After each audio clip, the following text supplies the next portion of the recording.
So why was your favorite topic in school history? Just so like I know you said it was Black history. Yeah, it was Afro history. I never like when I was a shorty, I never really understood my blackness. I never understood the history that came with it. I never understood slavery. I never understood it, you know. And when and I'm a sponge, so the reason why I never understood it is because it was never introduced to me, Right. you know. And so when I got in my Afro history class, I didn't learn in depth of my history, but I learned the terminology, and that was very important for me learning about self. So I learned about covert racism, overt racism, gaslighting, redlining, like, you know what I'm saying, the terminology, you feel me? And so when I went to go study me, I understood how to, you know, translate what they were saying, you feel me? Most definitely. And so, yeah, like, so that's why Afro, you know, history was like my favorite. And then my teacher was super dope. She was super pro-black, you know, and she understood me, you know, and I was like, I was a little hood in school, like, you know, and she didn't let that intimidate her, none of that. She engaged me a lot, you know, and I'm like, and I learned a lot, you know. When you said she engaged you a lot, like, break that down. I think I know what you mean, but break that down. So, you know, I was one of the kids that hit the back of the classroom, you know, like in high school, I was 6'2", you know what I mean, about 220, you feel me? Like, I was a big dude in high school. My Afro is like, she's like, maybe 5'4", like maybe 100 pounds soaking wet, like skinny. But she was like, she had a real big energy, and you know, and like, hey, come sit up in this front row, you know. Oh, you gonna learn today? Yeah, you gonna learn. Like Lux. Yeah, right. And she was super engaging, like, you know, hey, you know, in your face with it, you feel me? And we was rocking, like she was super engaging with me, making sure that, you know, the homework was turned in, making sure that I was attentive. If I ditched her class and she saw me in the hallway, hey, come here, check it out. You know, super on me, you know. And like as an adult, I just realized it's because she cared. Most definitely. You need people like that. Yeah, you definitely do. From me studying your Instagram, I noticed that you love Black people. You love us. I do. Right. You love us. And I do, and based on I also feel like you love God. Yeah, I do love God. I love God. My question to you is this. From your perspective, give me a step-by-step process to fix the conditions of the Black community. All right, so the conditions of the Black community, okay,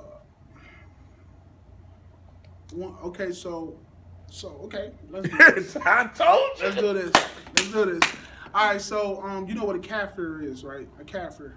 No. Kaffir, right? Kafir boy, right? That's the in Africa, that's what they call a nigga. The white people say you're kafir, nigga, right? You know what I mean? So one, we need to go back to the roots, to Africa. Like, they got the blueprint right now. You know what I mean? Like, so it was a couple years ago, it was a lady who was pulled over by the cops in Africa, and the two Black cops, and they gave her a ticket, and they was like, yeah, she was like, kafir, you're a kafir. She was calling niggas, right? And they arrested her, and she went to court, and they charged her for a hate crime. She had like 5 years. Oh shit! You feel what I'm saying? Yeah. The infrastructure in Africa, they cleaned out the government. It's us that look like us. They made one of you Europeans apologize for slavery, and they dismantled the social structure in Africa, and they built it back up. And now you have more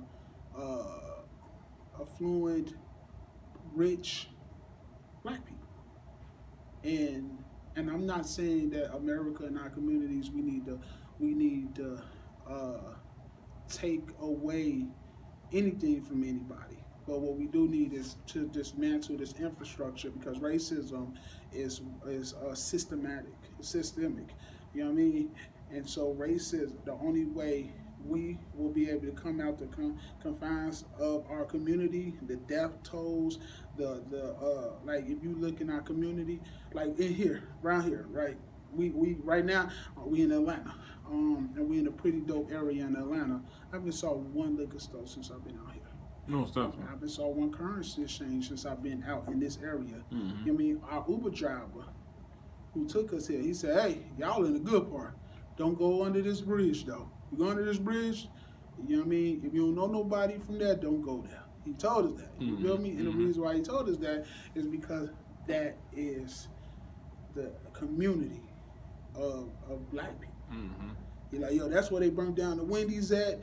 When the cops killed the black boy, and then they just shot up this club and they shot up that club. You feel me? And it's systemic. You feel me? Systemic racism is the reason why we are like we are. South side of Chicago. I'm from the south side of Chicago. Infamous hood all over the world. In London, they put it on a list of do not go for tourists. Don't go to the south side of Chicago. They have a list of places that tourists shouldn't go. Mm-hmm. You know what I mean? And so the way we change our community is we have to break down the infrastructure in which we call the government, and we need to build it back up. And because racism is intertwined from the lowest level to the Willie Lynch letters, you know what I mean? It's intertwined from the lowest level to the highest level. You know what I mean? And that's the only way we're gonna be able to come together. And we got to pick up the same blueprint like Africa did. Africa literally broke down their infrastructure. Do you know they have either Chinese people or Japanese people like buying stuff up in land over there? Yes, China is buying up Africa very quick. Yeah. You know what I mean? Which they should. You know what I mean? Right. I mean, they shouldn't, but like Africa is a gold mine. Yeah, like, you know what I mean? Like the natural resources in Africa, the gems, rubies, diamonds. Right. Like, you feel me? Like you could just be walking in the forest or whatever, in the jungle, whatever. Right. You know what I mean? And trip over a diamond, like a rare diamond. You feel me? Because that's how rich the soil is. When they say buy land, the best land is in Africa. Right. You feel me? The so motherland. China is buying up Africa, you know, and I don't know what that means for the future of Africa, Right. but I do know poverty is extreme in Africa, but the only difference is now because they broke down the government, it's in them shanties, it's white people and black people. It ain't just black people no more. I looked at a documentary about white poverty in Africa, and they was just like, this is not. These people saying they was living in a 5-bedroom house, and now they living out in a trailer park in Africa. Right, you know what I mean? Right. And they're like, this system is racist, and I was just like, it probably is. It probably is a racist system in Africa now, but in opposition to white people. Most definitely. You Most know what I definitely. mean? So, yep. So yeah, that's how I feel. I feel like we need to adapt that culture, but more on an equal level, equality. But America won't neither apologize for slavery or give reparations for slavery, which they gave to the Chinese people. You know what I mean? When they threw them in an internment camp after the bombing of Pearl Harbor, they made Germany give reparations to the Jewish people. You feel me? So, Indians? Yeah, the Indians or the Trail of Tears. You know what I mean? That they did. But the crazy thing about it is they got it. Mm-hmm. They could give us reparations. And the reason why I know they can give us reparations is because they just gave us a stimulus check. Mm-hmm. If you can give the whole country money because we are to save the our community, to save the economy, you can give us. They got it. Most definitely. But the giving it will say we apologize for racism. No, I challenge you on that. I don't think it's that. I think it's more so if they give it. Like, we the shit, bro. If they gave us money and we start being on the same level, we will run them the fuck over. They never gonna put us in position to run them over because I think we gotta just take this shit. I don't think they'll ever give us enough money to be able to affect a real change on a mass level. You saying even if they gave a little bit of money, it'd be like, sorry, they won't do that. Exactly. I got what you're saying. I think, like, even if they say, all right, we're gonna give every black person over the age of 18 $20,000, right? $20,000. That ain't shit, but that's still that's yeah, something. exactly. It's still something. Some black people gonna take it, maybe create a business, maybe grow a business up, do whatever they need to do. Some people gonna feed the economy. Some people gonna go to the Gucci store. Some people gonna go to the Louis store. Some people gonna buy cases of whatever. You know what I mean? Or throw a couple bands in a strip club. Like, you feel me? So.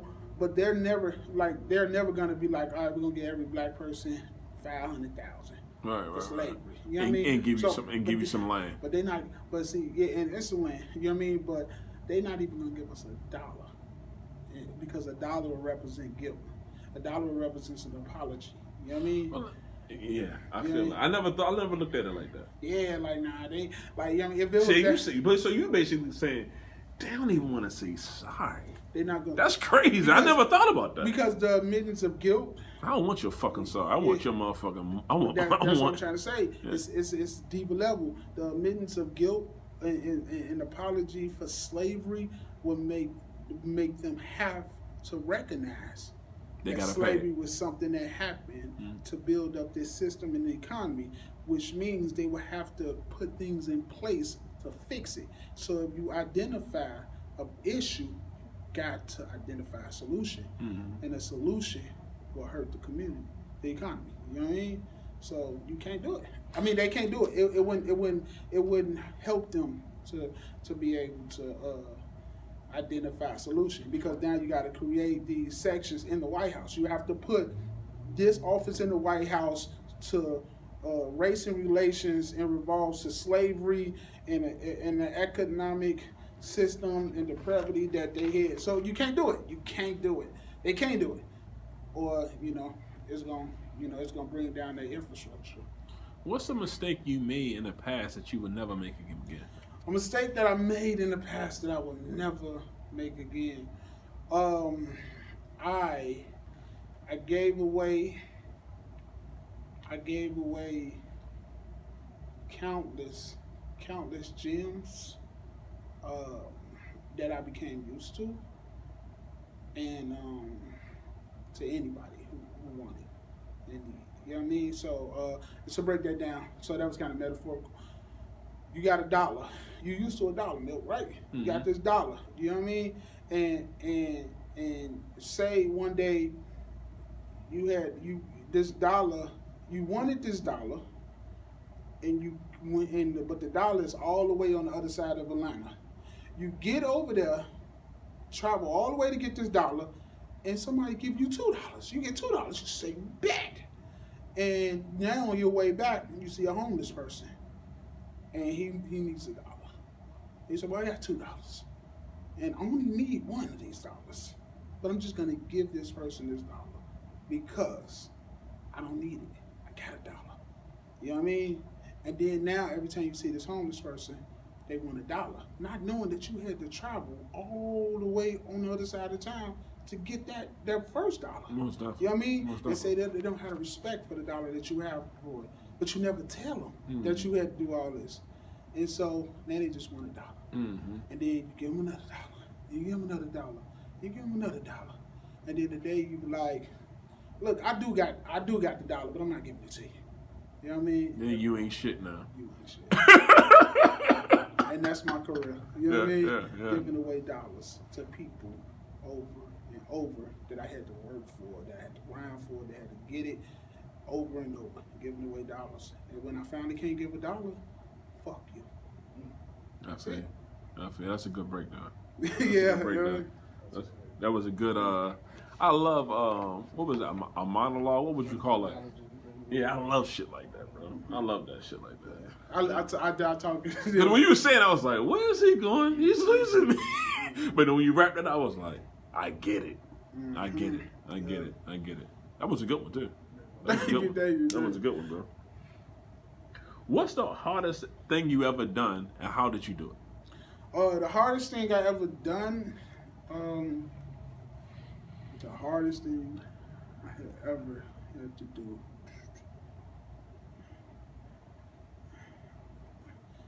The hardest thing I ever had to do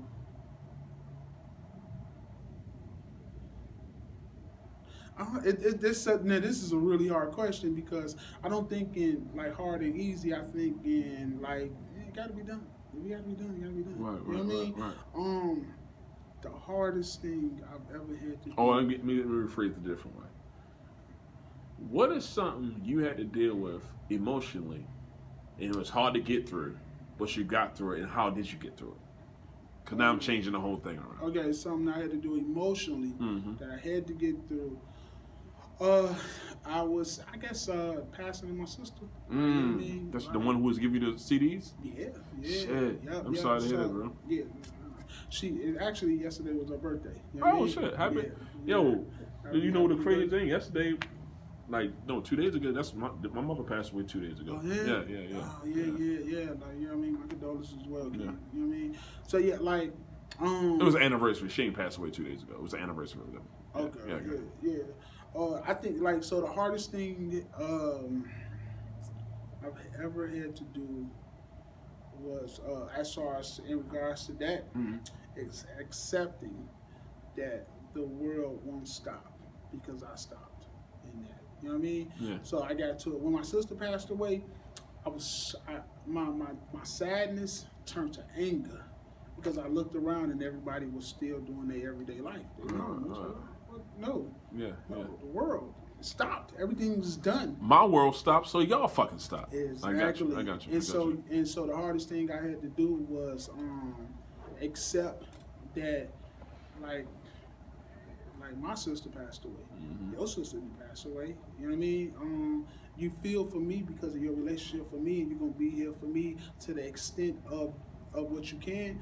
But your life ain't gonna stop. You know, and so my anger had to come to acceptance of, yo, you love me, and I love you too, and I appreciate you being here for me in a capacity in which you could be here for me. Did you have to double back and apologize to people, or what you like? Well, so I didn't attack anybody. I just had an energy of stay away from me, leave me alone. I'm not rocking with you because you don't care the way I care. You don't care about my sister, and they shouldn't care because they know me, not my sister. Like, you know what I mean? And so, like, they care. They just ain't care the way you probably thought they should. They cared enough about me to care about the matter. I got you. Or whatnot. And so, like I said, I thought the world should stop.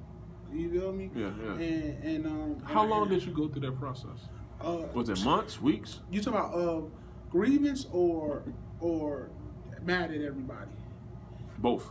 So I'm still grieving, and that happened. That ain't gonna never go away. Yeah. That happened when I was 18. Okay. My sister passed when I was 18. So I'm still mourning her. How old was she? My sister was 20. You know what I mean? She was 2 years older than me, so she was 20. She passed away in a fire. You know what I mean? Fuck, bro. Yeah, and so my family's still mourning that, which is why. Yeah, no, because you'll never be the same. It's a piece of the puzzle of your puzzle just gone. Yeah, which is why I really push therapy a lot. I push, like, you know what I mean, like because in the Black community, like we don't think about therapy. We don't think about these traumas these PTSDs we go through. We don't think about that. We think Black people think time heals all. Over time, I'll feel better. Over time, I'll be able to exist with it. You feel me? But it don't. Like, you know what I mean? It's what, over a decade later, and I'm still like get choked up when I talk about it. You feel me? But I never seeked healing. You feel me? And so you need therapy, psychiatry. You need to just go ahead and do it. No matter what traumas you're going through. Most you know what I mean? You ever write a piece about it? Nah, I can't even do that. You feel me? Or whatnot. Like, that's how it is. Like, you feel me? Like, my family at that point, we can't really even go to a gravesite because it's just like. It's that hard. It's that heavy. Yeah, because we never dealt with the trauma, and then we hadn't experienced death in our family. Right. So of course, her passing away was like. It basically fucked everybody up. Yeah. You know what I mean? We walk with that every day, you know. So, and then as far as like me being mad at everybody, I mean that lasted maybe 6 months. You know what I mean? But that coincided with me just thinking time will heal all. You know what I mean? Like, oh, okay, well I'm not mad at everybody no more, so maybe I won't feel this hurt no more eventually. But it don't. You need to talk about it. You know, to somebody that's a professional. Let me ask you a different question. Like me myself, I write probably 3-4 poems a day. I write all the time, right? Mm-hmm. But like you just said about your sister, I've never written a poem that I feel as though is worthy of the love that I have from my mom, and I be feeling guilty, bro. Yeah, like, I be feeling like I write all this shit. Why the poem for my mother not coming yet? Where this poem at? Well, I mean, I got poems about her, but not that shit. The poem, yeah. Like, I mean, you can't feel guilty. You feel me? Because your healing will manifest this way that it will help you the most. You know what I mean? We are people that, like, of habit. Like, you know what I mean? Your body will heal itself eventually, and it will find a way to heal itself. You feel me? And so that could be going to therapy. That could be writing a dope piece. That could be going to therapy and understanding the dope piece that you need to write, or it could be none of it. Right. It could be you just. It just is what it is, and you know, you love her, and that's just what it is. Yeah, it could be because, like, I mean, like one of the realest things that I heard my mother say. You know what I mean? Like, it was somebody who was trying to kind of relate to her. Like, yeah, I lost my daughter too, and I know how you feel. No, you don't know how I feel, because my feeling's mine. You lost your daughter. Right. You didn't lose my daughter. Right. You feel me? Right. You feel me? Yeah. Like, so can't nobody say what the feeling is of you losing your mom. Yeah. Like, can't nobody. Yeah. You barely could say it. You can be like, y'all, you don't get it. It's because you don't get it. It's a wound that has no title. Yeah. Like, you can't be like, well, this is the title. And no expiration date either. Don't have no expiration date. You feel me? Yeah, So you need. So all you can do is try things, and your body will react eventually to something. You'll be like, yo, when I did that, my heart felt lighter. When I talked to this lady about what's going on, who has this degree in therapy, like, you know what I mean, psychiatry, my heart felt better. Or when I slept with my wife, my heart felt better. Like, you know what I mean? Whatever it is that makes you feel better, you do that. Sometimes it can be a poem, but sometimes words just don't do it. Most definitely. You know what I mean? And so I've never wrote a poem That sounds about like my a sister. dope ass title for a book. That Sometimes words just don't do it. And so I've never wrote about my sister because I don't know what to say. I don't know. I don't know how to write a piece that's complete. I could write a bunch of stuff about her. Right. Just give you information about her. Right. But not nothing that you feel is worth. Yeah, me neither. I can't complete her legacy with a piece. Mm-hmm. You know what I mean? But I named my daughter. My sister's name is Katisha Tashiana Rogers. My daughter's name is Justice Katisha Rogers. You know what I mean? So they made my life. My when I saw her social security card and I saw my sister's whole name on her card, Katisha Rogers, that made my heart light up. Yeah, right. I was like, all right, sis. Yeah, my daughter named after my mother. Yeah. That, bro. Most definitely, bro. Most definitely. You know what I mean? Yeah, you got to do stuff like that to keep her. Right. I mean, and she looked like her. Yeah. Woo, so it got hard in here, right? For real, man. For real, man. What's your vision for the future portrait? You good? You I'm want good, to take bro. a second? I'm good, bro. I mean, like, people who haven't ever experienced close death, you ain't gonna get it until it happen. Like, you will never get that motherfucker back. Exactly. You will never get that person back. So that's what I like telling anybody, like, especially if your mother alive, yo, call your mother as much as possible. Anybody you love, basically, call them, because once they gone, you can't get it back. Yeah. And nobody can teach you that until you got to experience that shit. And the only thing I can do is, I believe this wholeheartedly, is just, like, keep their memory alive. Yeah. That's the only thing I could. Yeah, my mother named him my first, second, and she'll be in this book too. Like, and just my face and the kids. It and lives like, on forever. Yeah. You feel me? Yeah. Like the Hamilton, and we can move on through this Hamilton. Nobody remembers Hamilton's wife's name, right? Nah. Right? But they remember Hamilton. But they remember Hamilton because his wife pushed his name through the ages. Right. You get what I'm saying? That's dope. Like, I don't, like, you know what I mean? As long as I push my sister's name, that when my daughter get old enough and I say, yo, this is what this name means. Right. And this name is a family heirloom. You know what I mean? My sister will live on forever through you. And it's on you to do something with that name. If my daughter affect this world in the impactful place, Justice Katisha Rogers will be in the history books. My sister's name will live on forever. Most definitely. And that's the goal. And your books, Yeah.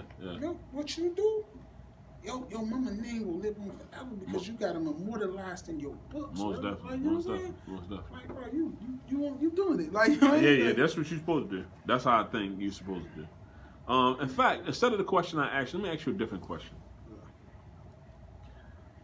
Are you the man you want to be, or a better version of the man you thought you should be when you was younger? I'm neither. I'm not the man that I want to be, and I'm not the man that I thought I would be. You feel me? Because when I was younger, I thought like I would be like some kingpin somewhere. Right. You know what I'm saying? Right. Running somebody's block. You feel me? Right. Oh, no, I'm not. So that's not the man I'm. But you know, I looked up, saw the neighborhood dope dealer riding up in the Escalade. I'm like, who's that? You feel me? Mm-hmm. And the man that I'm gonna be is a man that's constantly evolving. You know what I mean? Most definitely. So whenever I hit a goal of somewhere that I wanted to be, I'm already thinking about the man that I'm trying to be. You get what I'm saying? Most definitely. Most definitely. I never asked you these questions. Like, you brung up your mother, you brung up your stepfather. Tell me about your mother. My mother? Yeah. No, you know what? Let's go. Let's stay on the same screen line we are. Tell me about your sister. My sister? Yeah, tell me what type of person, because I know she told me the ABCD, what type of person she was. So my sister was a person that was super tough. Like, the first time I saw like somebody get hit, she used to fight. I know women be like, I fight guys. No, my sister used to be fighting boys, guys. Right. And like my first time seeing a guy get hit and like his head just blood everywhere. God One damn. hit. Right. My sister did it Right. because he was bothering me. You feel me? So Right. she used to protect me. She used to. She was like popular. You know, she was up on the latest fashion. Mm-hmm. She was she danced. You know what I mean? My sister was she was a person who she loved. You know what I mean? She loved ferocious. Like her, if she love you, you'll be straight. You straight. Right. Nothing will never happen to you because she Right. was standing in front of a bullet. I've seen like 10 girls try to fight one of her friends, and the friend ran, and my sister stood there and fought like she's a protector. You know, she had issues, daddy issues. You know, my father wasn't. We had the same father. Like my father wasn't around. You know, and she wanted him. To the day she died, she was calling his name like she wanted her daddy. You feel me? My sister, she was just talented. Like what I possessed, like I'm a painter, a spoken word artist, hip hop artist, all that. My sister possessed them same talents. She was a dancer. She did hair. She rapped. She was just an outgoing person. My sister had 13. She had her first job, real job. She was working at the Chinese spot in Chicago as a cashier at 13 years old. Shit, go get it. Yeah. Go get it. Yep. Yeah, On the weekend, she would work it, and my mama would drop her off and pick her up, and they was paying her. Like, you know what I mean? My sister, she's popular, you know, beautiful. She was a no nonsense type of person. If she say it, it's gonna happen. You know what I mean? Good or bad. If she said it, it'll happen. You feel me? No stuff. And like 20 years old, she had her own crib at 20. You know what I mean? And that's when the fire happened. You feel me? Moved out, had her own crib up in Calumet City in Chicago. You know what I mean? Mm-hmm. Like, so she was already Just getting it. Yep. So, you know what I mean? So she was a person who was in the same situation as me as far as being a sponge, but only seeing what was around her environment. You feel me? But like, if she would have lived, I'm sure she would have been something magnificent because she would have been introduced to something more than what she was seeing. Right. You know what I mean? So, When she was rapping, was she better than you at that time? I wasn't rapping at all. Oh, She okay. was